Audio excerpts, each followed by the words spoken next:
দীর্ঘ ১৯ বছর পর আগামীকাল গোপালগঞ্জে অনুষ্ঠিত হচ্ছে বিএনপি সমাবেশ সফল করতে এরই মধ্যে শেষ হয়েছে প্রস্তুতি। আগামীকাল শহরের পৌর পার্কে সকাল ১০টায় সমাবেশ হবে। জেলার বিভিন্ন স্থানে ব্যানার ও ফেস্টুনে টাঙানো এবং সড়কে সড়কে নির্মাণ করা হয়েছে তোরণ।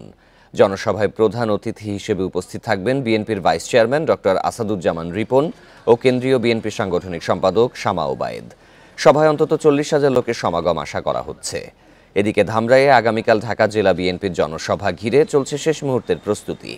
প্রধান অতিথি হিসেবে উপস্থিত থাকবেন বিএনপি মহাসচিব মির্জা ফখরুল ইসলাম আলমগীর। জনসভা ঘিরে পুলিশের পক্ষ থেকে বাড়তি নিরাপত্তা নেওয়া হয়েছে।